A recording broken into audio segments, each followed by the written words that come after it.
Hey, everybody, it's Mark Patterson back with another great episode of Finding Your Summit, all about people overcoming adversity and finding their way. And before we get into today's wonderful guest, I want to let you know about my brand new website, www.markpattersonnfl.com. It highlights my speaking, my book, my event that's coming up, my consulting, a bunch of things I've been doing and I look forward to doing in the future. Speaking of the book, also called Finding Your Summit, that will be out. Well, it's actually coming. It's about to be ready to be launched right about now when you will hear this episode. You can get that book on Amazon. It documents my epic climb up Mount Everest, all the other seven summits, the Matterhorn, the Eiger, a bunch of other epic peaks, as well as my time playing in the NFL and the struggles I've had. It's not all about peaks, it's also about valleys and how we climb our way out of those. If anybody wants me to come out and do a keynote, let me know. Go to my website. You can contact me there. And you're going to get a free What's Your Everest PDF playbook on how to accomplish things. All right, let's go. My guest today is an adventurer like myself. He's got a bunch of cool things. He's got a film. It's actually more of a docuseries we're going to get into. He's an award-winning filmmaker. Kevin Devries, how you doing? Good, good, man. Sign me up for your all your stuff. There's a lot of things going on, man, all at one Yeah, good time. stuff. Yeah, but that's all been kind of the DNA of what I've been doing over a number of these years, including running Sports Illustrated. But let's talk about you. So you've got this adventure bug, and one of the things that's really cool about you and what you've been doing, I'm very much aligned with a lot of the common interests that you have. You've got this kind of tagline around faith, adventure, and storytelling. So let's just reset this thing for a minute before we go into this current project that you're trying to do, and let's get into like the curiosity bug of how you even started doing this and where this came from. Yeah, I mean, the first time it happened was Rainier back in 19, actually 2000, summer of 2000. I just went through a divorce and you've been there, your head just kind of leaves your body for a while. And so Michigan's pretty flat. I've done all the Great Lakes, kayaked, ran marathons, all that stuff. It's like, what would it look like if we just climbed the mountain, grabbed a bunch of Flatlander buddies? I was the only one that made it up on the summit with a bunch of strangers, but I was hooked. And there was just something transcendent about that experience, catching the sunrise at the summit. It was just surreal, right? It's transcendent. And there's not a lot in life that gives you those moments, but that certainly was one of those moments. So I was hooked, started doing some research on the seven summits, and then the Explorers Grand Slam. So you've gone all the way. I mean, you've rounded all the bases. You've done the seven summits. I'm kind of stuck at five, and also ski to the North Pole. So it's a 9 point objective because you also ski to the South Pole. But hopefully that'll happen with the series that we have coming up. But at the time, I was younger. I was in a just dealing with a truckload of trauma and pain. And after a while, after doing more of these climbs and going all over the world, I just began to connect kind of the dots. It's like most of your life is collecting dots, but they're not really connecting. And as time went on, as the years progressed, I began to realize, man, there's a lot of people that I'm doing these extreme adventures with that are kind of in the same phase of life that I am. Something happened, they're running away from something, childhood trauma, current chaos, whatever it was. And to the person, none of us are really afraid of dying. Otherwise, we wouldn't be doing what we were doing, right? You wouldn't climb Everest if you were just like, oh my gosh, I think it'd kill me. You were more like, okay, that's true. That's part of the package, but the other part of the package is it could be climbed. And so, you did it. You did it with some great people and some mutual friends. But I began to think, I think something else is going on here, and I want to get under the hood because the what, where, and how, and all that stuff is what kind of, really dominates the adventure narrative. But I wanted to get into the why, like what's the mechanism, what's the engine behind that? And what I discovered for me personally, I can't speak for all people, but is that all of us that were doing these extreme adventures were not really afraid of dying. Otherwise, we wouldn't do it. I think a lot of it was we were just afraid of life, and so we were trying to grasp this idea of risk, and that risk is not about escaping life. It's about keeping life from escaping you. So, it kind of fit some of that narrative of it wasn't so much of what I was looking for. It's maybe something that I needed to find that I had left behind. So that began the whole uncovering of, okay, what's happening here? And then I began to discover that if you can't get out of your head, which is where a lot of the trauma lives, and get into your heart, which is where the Greeks call that the captain of the soul, right? The captain of our being is actually the heart. It's where the passion lives. It's where our dreams live. It's where our aspirations live. If you can't do that 17-inch journey, 18-inch journey, then you have to climb 18,000 feet. You have to go 18,000 miles because whatever we can't internalize, we always externalize. So that was a pretty sobering discovery. And it's kind of like all the great explorers, they always say the same thing. The the thing that you're looking for is really not the thing, right? The summit that you're looking for is really not the thing. Yes, it is a physical achievement, but there's something deeper, a deeper narrative in it. And oftentimes it's the things that you discover while you're searching for something else that really brings value to it. And you found that, I'm sure, on Everest, all the self-discovery that happened, the healing, the epiphanies. So that kind of began the journey. It started out very physical because I just needed to get out of my head. Yeah, it was like a atomic bomb blew up in my life. And I was like, man, I got to get into the mountains. I got to transcend this. I got to physically somehow get on top of this thing. And then it became more of a metaphoric journey. Yeah, I know what you're talking about is the process, and Yeah. actually, long before I got to Mount Everest, it started off with Kilimanjaro. I've been down there a couple of times. I traveled to a foreign country down in Tanzania, and took that on. And like I said, I've done that twice, and I've been on Denali twice. And I thought that there'd be, there's seven summits over 7 years, and those years turned to be 10 years, not 7 years. Yeah. And there's COVID that gets in there, and there's being Yep. turned back by minus 90-degree temps up on Denali in Alaska, and things like that. You also had another traumatic experience. So what I want to do is kind of stack these things up where you've got, we're talking about the valleys, not the peaks right now, but what kind of drove you into this.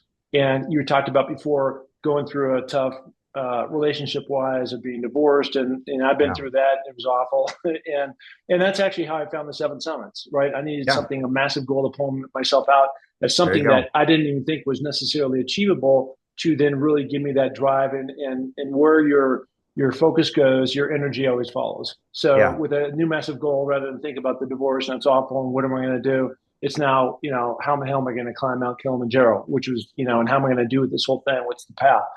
You I think you were clinically dead, literally, for 5 minutes. I want to go back and ask you what that was all about. Yeah, so it was actually the way we recalculated because we have the medical records. We have the time when the 9/11 call came. It was probably closer to 15 minutes, which is really the edge of the unknown. I mean, that's pretty much where brain activity starts to cease to exist. So, yeah, I was just out on a normal run and was training for a half marathon, and it was in September 21st, same day, decades earlier, that my maternal grandfather had passed away from a heart issue as well. And yeah, I don't know. It was just one of those things where I think the veil between time and eternity was kind of shredded a bit. I think that kind of opened up because I had some experiences with being clinically dead for 15 minutes that you can only describe in supernatural terms. There's just no natural words for them. The out of body experience, and this is not it's normal actually. I mean, if you read, there's thousands of accounts that you can read now. It's almost a cottage industry of near-death experiences, but everybody kind of comes to the same conclusion. It's like, yeah, I floated up out of my body. Some people see their whole life go in front of them, and in like a nanosecond, you're seeing the entire existence of your uh, time space continuum existence right there in front of you. I believe I had a divine encounter. I believe it was the risen Christ. And I believe that he sent me back. And he just said kind of the same thing that is said to a lot of people that come out of these experiences, which are very pronounced and life altering. He just said, hey, look, your mission is not complete. Your time has not yet come. And then you come to, and you're in an ambulance, and they've got an oxygen mask on you, and they've got the thumper on top of you in case they have to thump you again. And I talked to the ambulance driver, and it sent shivers up my spine. Months later, when we had a celebration service, I was like, "Oh, there's 3 or 4 of us you're celebrating, that you saved. Is that the people you saved this month?" And he's like, "No, this is the whole year. 96% of the time when people have a cardiac arrest, it's all electrical. You drop dead. You know it as an athlete. You've seen NFL players have that happen. Just boom, they're done. Unless you get a deep, a shock on them, they're not going to come back with CPR. It's not like a heart attack where it's a plumbing issue. It's pure electrical. You can't drive to the hospital with a cardiac arrest. You just simply drop dead. And that's what I did. But he said something that was so profound. I says, what was it like for you then? Because you hardly ever find us alive. And he's like, yeah, it was kind of weird. He said, both my co-driver and I, we both talked afterwards. And these are his words, not mine. And I don't know where he is spiritually, but he said this. He said, it was obvious to us that you were straddling two dimensions. Like you went somewhere and part of that dust of that atmosphere is still on you, and but you're here, but you're also there, and you're straddling it. And it took me probably 48 hours to get out of my astronaut suit, and actually be able to cognitively understand what was going on, because my questions, my sister said I asked the same question like 50 times, and they would answer, but I couldn't cognitively, I was oxygen starved. It's like high altitude, right? You just get hypoxic. You're not yourself. You're not thinking well. And so, yeah, it was powerful. It's hard to come back from these experiences because you kind of see that a lot of what we think is important in life is really not that important. And then you start thinking about, okay, what's after life and what does that look like? And that lend itself to some of the series that we're going to be tackling with this whole third man phenomena that people like us experience on high altitude expeditions, or survivors, or 9/11 tower survivors. They talk about another experience, an otherworldly experience that guides them. And I certainly had that. Yeah, incredible. And what a miracle it is that you're back here talking with us today. And we're going to get into kind of the meat. I do want to relay one experience because although I did not have a heart attack and I did not like leave my body type of thing, when I was this is on Mount Everest, just below the balcony, which is about 27,500 feet. I was at my end. I was at my edge. I'd already been snowblind. I was out of oxygen, hadn't eaten in 3 days. It was just everything I could do just to get down to high camp, which was 26,500 feet. And I could see it down below. It was just a matter of trying to reach it. And so many people have had their, end journey, including my tent mate from 2019 down in Antarctica, Mm. who's still up on the Hillary step, who I stepped Ah, over. wow. But the bottom line is, I was sitting there trying to figure out how I was going to get down, and I was literally the last guy off the top of Mount Everest, and there was a Russian guy who I believe now was an angel that came from behind me, and he gave me encouragement. I told him to stop the Sherpa that was 200 yards on the mountain, just trying to get back to high camp, left me Yeah. behind. That was carrying my oxygen tank, right? Wow. And that's what I Wow. needed. So, anyways, it's just it doesn't compare to your story, but it was looking back on it now, there's no other conclusion that I could come up with. I either imagined this or was an angel. I don't know, but Yeah. it was real for me in that moment, and that's what helped me get off that mountain. I want to Hmm. get into the kind of the meat and the juice of what this is all about, because I think these life experiences for all of us, there's a reason and why that you decided to go take on Mount Rainier and not just do a bunch of flatland stuff, like you said, 10Ks and marathons and things like that. You took on Mount Rainier. I've been up that a couple different times. Um, and it is a tough, challenging. It's only 3 days, roughly. You can do it in less than that, but it's not an easy thing just to get up and get back down. There's some technicalities to it around that. So you started into this film project. I want to get more into the meat and bones of this because we only have 20 or so more minutes. It's called The Journey Within. And Yeah. so what you're trying to do right now, and I'm so fascinated by so much of what you're talking about here. You're trying to cut this thing up into essentially this docu-series, this four Yeah. part with some just the most amazing journeys that have ever taken place over time. You talk about Everest Base Camp. Obviously, I lived up there for 2.5 months. Back in 1926 is when Mallory originally tried to go up there, and what we know today is that he died. We don't know if he made it to the top or Yeah. where, but he fell off. South Georgia. This is famous for Shackleton, one of the greatest stories of The boss. resilience and grit. Got Yeah. stuck going over to Antarctica, and Yeah. then the boat got frozen in the ice, and everybody had to go off. And ultimately, he rose up, ends up rowing back against the Drake Passage, which is Hmm. just insane Yeah. to think about. But he made it to South Georgia, and then having to climb over the mountains, and not not high tech Solomon or North Face gear, right? They're Right. just going whatever they have, the South Pole Trek and things like that. So let's get into this. Like, what is the whole idea? What are you trying to accomplish? And have you been to each one of these different spots? And what's kind of the genesis behind the story? Yeah. So it's basically adventure programming or no one's gone before. So we're not dealing with the what, where, how. It's more of the why. And we're trying to reframe survival stories and athletic achievements as catalysts for spiritual awakening. In a nutshell, that's our executive positioning statement is we're reframing survival stories and athletic achievements as catalysts for spiritual awakening. So we're trying to connect those dots, create some type of synergy, intersect those stories because I think at the deepest level, we're spiritual beings that happen to be having a human experience. So if that's true, and I believe it is, then the real matter is what's happening in the realm that we can't see. So we do have episode one already done. It's called The True Summit. I've watched your film, which was fantastic. You won an Emmy Award, so congratulations for that. And we did a bunch of other awards with ours as well. So it was well received. And I think the thing about that particular film is we were trying to deal with all the guys that were climbing in the 21, 22, and 1924 expedition where Mallory and Irvine, of course, disappeared into legend, into the clouds, if you will. But all those guys had one thing in common, and there's a fascinating book if you haven't read it. It's called Into the Silence by Wade Davis. He spent 10 years writing it, and it's just unbelievable how he picked apart and peeled off this onion of all these guys had one thing in common. They were all World War I vets. They had all seen human carnage on a level that we can't even begin to comprehend.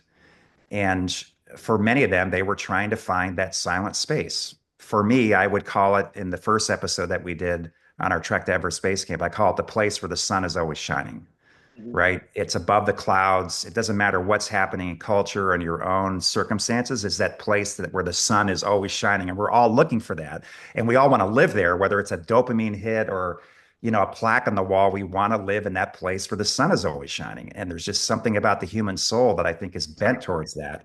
So we try to delve into that. What does trauma look like? What is why did I live in my vehicle for 5 years?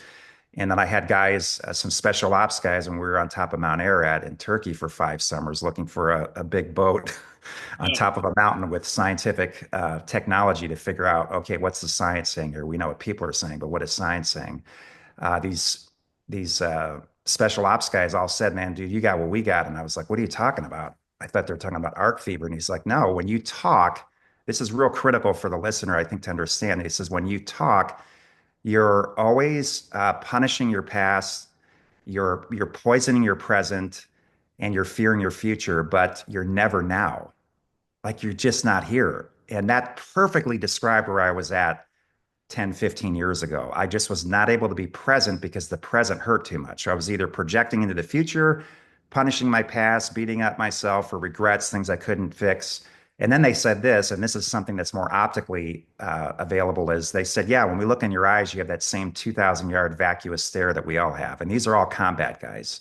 So this is not Stuart Smalley or the guy that did the mirror thing in the SNL series, right? Getting in touch with their own child. These are warriors, man. The parts of their bodies are missing. I can't get some of them past 14,000 feet because half their calf is missing, or they've got, extensive nerve damage and they're on so many medications that they can't, even deal with altitude and acclimate. So I listened to these guys and they gave me some breadcrumbs like, okay, it's trauma. That's the breadcrumb on the trail. Let's dig into that. Let's spend years in therapy and in community and contemplation and good content, something that's catalytic, something that'll awaken the dragon slowly. You don't want to awaken that thing overnight, but let's get into those places that are you're unable to access. And as a result, you're not able to access yourself.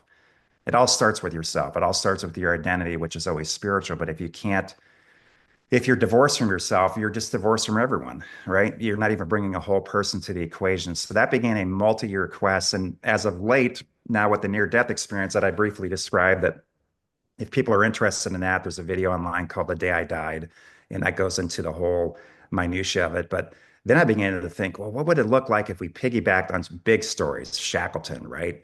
And let's further dig into Mallory's story and let's leverage their stories because those are big stories. Kevin DeVries' story is not a really big deal, but those are stories that have been told for decades. They're part of, lore and legend.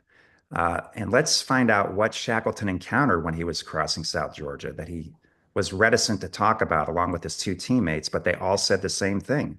when they're at the edge of life, at the edge of the unknown, at the end of themselves after doing the journey that you described, 17 days in an open boat voyage, which still is the greatest open boat voyage of all times, 1,800 miles across the world's worst ocean, 30, 40, 60-foot waves that look like mountains that they thought were mountains until the mountain fell on top of them. And then they sit there on this island and they're trying to figure out how do we cross this thing? It's 30 some odd miles over territory nobody has ever, gone over before. And as they're doing that at the edge of their own capabilities, at the edge of life and death, they had this epiphany that they were not alone. And it's kind of an old story. If people are familiar with like Bible stories, you always had the three Hebrew boys in the fire, right? And then King Nebuchadnezzar says, "Hey, I thought we threw three guys in the fiery furnace. I'm seeing this fourth guy. Who is this person?" And so it kind of builds on these biblical narrative legends, stories, true stories, I believe, and it puts it at the forefront. So the guy that came out of the 9/11 tower, the last survivor of the South Tower, he came out, he did everything the exact opposite of everybody else. Everybody in his floor and above died. He's the last person to get out of the South Tower alive on 9/11. And they said, "How did you know what to do?" And he's like, "Well, I just followed my guide." And they're like, "Well, we found you alone. You came out alone." And he's like, "It's funny you say that." And all these people that are being rescued say the same thing. The minute I heard human voices, this person, this presence, if you will, persona, disappeared. So there's something, I think, you probably had an encounter there and it's unexplainable. And, sometimes when you look back on the records, it just doesn't match up. There's no person, right? There's no corporeal person that would have been in that place. It has to be somebody from another dimension, a guardian angel or whomever. And I'm fascinated with that because I think people are hungry for knowledge of what is beyond, right? I guess I'm an explorer in the truest sense of the word. I even went into the land of the dead, for 15 minutes. But I think people are fascinated with that. And it gives structure, it gives meaning, it gives context, gives a framework to their life of, okay, maybe I am a spiritual being having a human experience. And if that's true, then what does the spiritual look like? So let me ask you this. So we're kind of going off all good about, going on these super extreme adventures and other people have gone, they're kind of going into the void, right? And discovering things about themselves. And, there's a spiritual side to that because they're at the edge. And when they're at the edge, things get, at least for me, became super flipping clear, right? Yeah. Just what was the most important thing. I mean, crystal clear. I wasn't daydreaming about whatever. So I want to go back to Shackleton again and going down to South Georgia. Now it sounds like you've just filmed one of your four episodes. Correct. Are you aspiring to go to South Georgia and go to the South Pole? Is that what's on the? Yes. You've done the research, you've done it all, Yep. but now in order to complete this project, you're fundraising and you're doing other things that would actually get you these additional series that would wrap up this whole thing called The Journey Within. Yeah. So episode two will be called The Naked Soul, and that will be going to South Georgia, actually, because the journey is longer now. We weren't able to even do it this past November because the ship lost propulsion. So we're going back and we're doing a true Shackleton voyage where we'll be able to see Elephant Island, Deception Bay, the place, in the Weddell Sea where his ship actually sank. So we're going to be able to get a full journey. And then the next part would be episode three, which would be going to the South Pole and essentially starting from the same place that he turned around in 1908, where he realized, hey, I've got enough food to get to, the South Pole. We don't have enough to get back. So he did kind of the opposite of what his mentor, Scott, did and said, look, guys, and he actually wrote his wife. I love this line. It sounds Churchillian, but he said, writing to his wife, he said, I thought you would prefer a live donkey than a dead lion. I love that line. It's just so good. It's so British, right? And it captures the whole idea of, okay, we'll live another day. And so he showed incredible fortitude and leadership ability, right? Most of us would have just been like, we'll just figure it out. And he's like, no, guys, I mean, they got within 97 miles of glory. He still was knighted. But, then of course, Edmondson did it a few years later.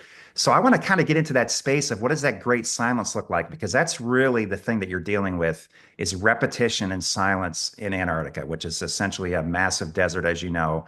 What does that look like? How does God speak? How do you get quiet enough where you can hear voices other than yourself? Because we're so inundated we're part of the same generation. Mindfulness is not really a word for us. We grew up being mindful. We didn't have digital devices constantly invading our private space. We had hours of just looking at, condensation dripping or swinging from a tree branch.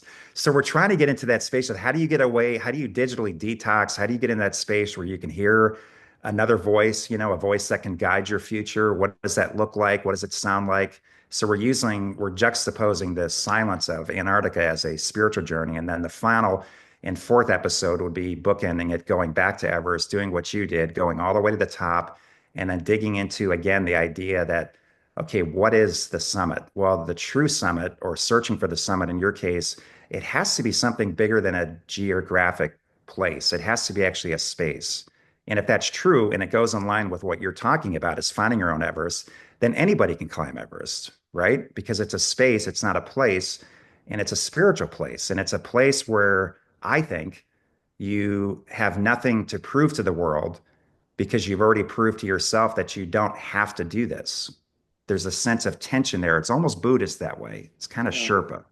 It's this tension of being in the moment, being present, and trusting the results, doing your best, and then leaving the results to the universe and letting it speak for yourself, but not have your identity attached to those achievements. That's the tricky part, is not being identified by your achievements, but by your spiritual awareness. Much easier said than done. Much Yeah. easier. Yeah. And especially for, I'm certainly a goal setting guy, right? You're type A, But, man. You're at the top of your game. You're an NFL athlete. You won the lottery, man. I mean, you uh, know, yeah, but at the same time, what you're saying is true, which is, I can honestly say that, the goal is the goal. And in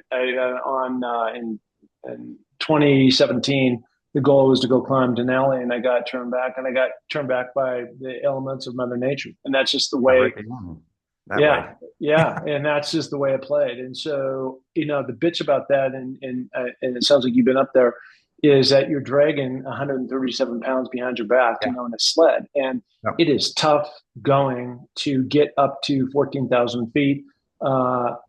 Steep hills, lots of crevasses, brutal weather. I went up there in early May, and it was just tough, tough, tough. And so it was more the disappointment, not that I didn't make the summit, is that I was going to have to go back and go through all this all over again, right? Yeah. And knowing the Nobody pain wants that it. I had to Yeah. go through. Yeah, I mean, it was Yeah. awful. And so, but again, that's also what back in my NFL days, the goal was always to win the Rose Bowl or win the national championship, and we did, and we came close, and we did all those things. But at the end of the day, there's wins and losses, and how you come back. And just like I think what we're talking about, the valleys, the Yeah. resilience, the Yeah. grit, the determination of what you need to do, that if you didn't make a certain goal, to reset that goal and then go on Mount Everest. My goal, I was supposed to go in 2020, and so the whole world shut down, of course, because of COVID. So everything got pushed out. And so now for me to keep my motivation up and keep going and keep grinding and keep going after that disappointment of I've been working so hard for this goal, and now this disease took it away. I set the goal to climb not just Mount Everest but also Lhotse, all kind Mhm. of in the same Yeah. Yeah. trajectory there, right? And at the end of the day, when I was coming down, I told you about that angel that I ran into.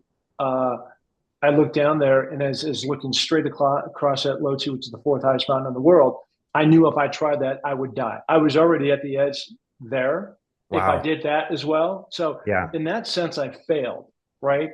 But again, what it's the ultimate prize. It was the Yeah. journey. It's what I learned. It's what I didn't even know I had inside myself, even though I thought I was pretty ready before, and what it was going to take for actually survive. And I haven't even talked about. I spent the entire night with no oxygen in 26.5 when once I came down. Wow. Wow. So the fact that I'm even sitting here having the same conversation, with you today is a miracle, and I'm very blessed to be around, to have all that. I will say, if you're looking for another shipmate, trek mate, you know where to find that guy sitting on the other Yeah. side of the Yeah. screen right now. But You'd be a good guy to be in a pinch. Yeah. It's kind of like Ed Viestra said, getting up is summiting is optional, but getting down is not. And I've always said for years that the ascent and the summit will teach you what you can do, but the descent or the valley experiences you keep alluding to in life actually teaches you who you are. There's just one of the something things, deeper valley experiences. And so what we're trying to do with this docuseries is really as we go up, it's all juxtaposing. We're trying to it's John Muir stuff. He always said that when he went out, he was actually going in, and that the mountains are actually inside you. You don't go into the mountains are already inside you. And so we're trying to take people on these physical journeys that most people will never do, right? For a variety of reasons. And then as they're viewing, we want, as we go out and go far and go up, we want the viewer to go deep and we want them to go in. And I think we'll be successful with it. The first episode was well received, and um, yeah, I think we're onto something. It's blue ocean territory. It hasn't been covered before from this angle, and so I'm excited about it. Love that. Love that. Where can people find you to get more information, whether you want to contribute to this film project or just get in touch with you?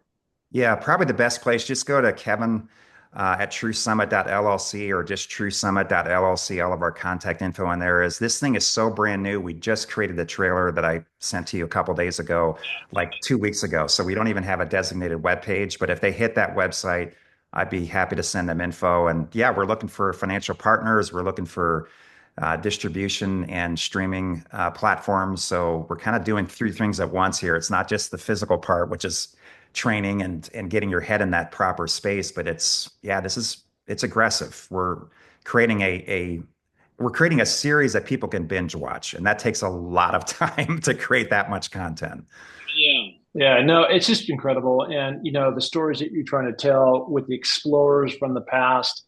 Yeah, And, you're talking about climbing and being in silence. And a lot of that is just a necessary, I wouldn't call it evil, but necessary things, is because people are split, between, and there's so much energy that's going out and the resilience that these different people had. I mean, it all plays into, overcoming adversity and finding their way, which is, all about finding your summit, exactly. which is all metaphorical. Okay. Listen, Kevin, you're an inspiration. I love what you're doing. I was really blown away when you sent me all this content. It was just like, I need to have this guy on the podcast.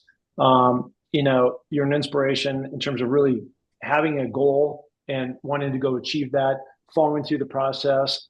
Competitive greatness is really about just the process and loving it and Yep. how people did it and trying to figure it out. And that's what you're in the process of doing. So thank you for that. Thank you. And I appreciate what you're doing, man. I feel like you're a like-minded king. Let's go to war together. Let's do it. Let's do All right. Listen, again, if anybody wants to go and get a free PDF download of What's Your Everest, everybody's got their own Everest. Go to my new website, www.markpattersonnfl.com. I will send that to you for free. All right. That's all you got to do. Kevin, on that note, thank you so much. There he Thank is, you. the one, the only Kevin, the Explorer. Thank you. Thank you, Mark.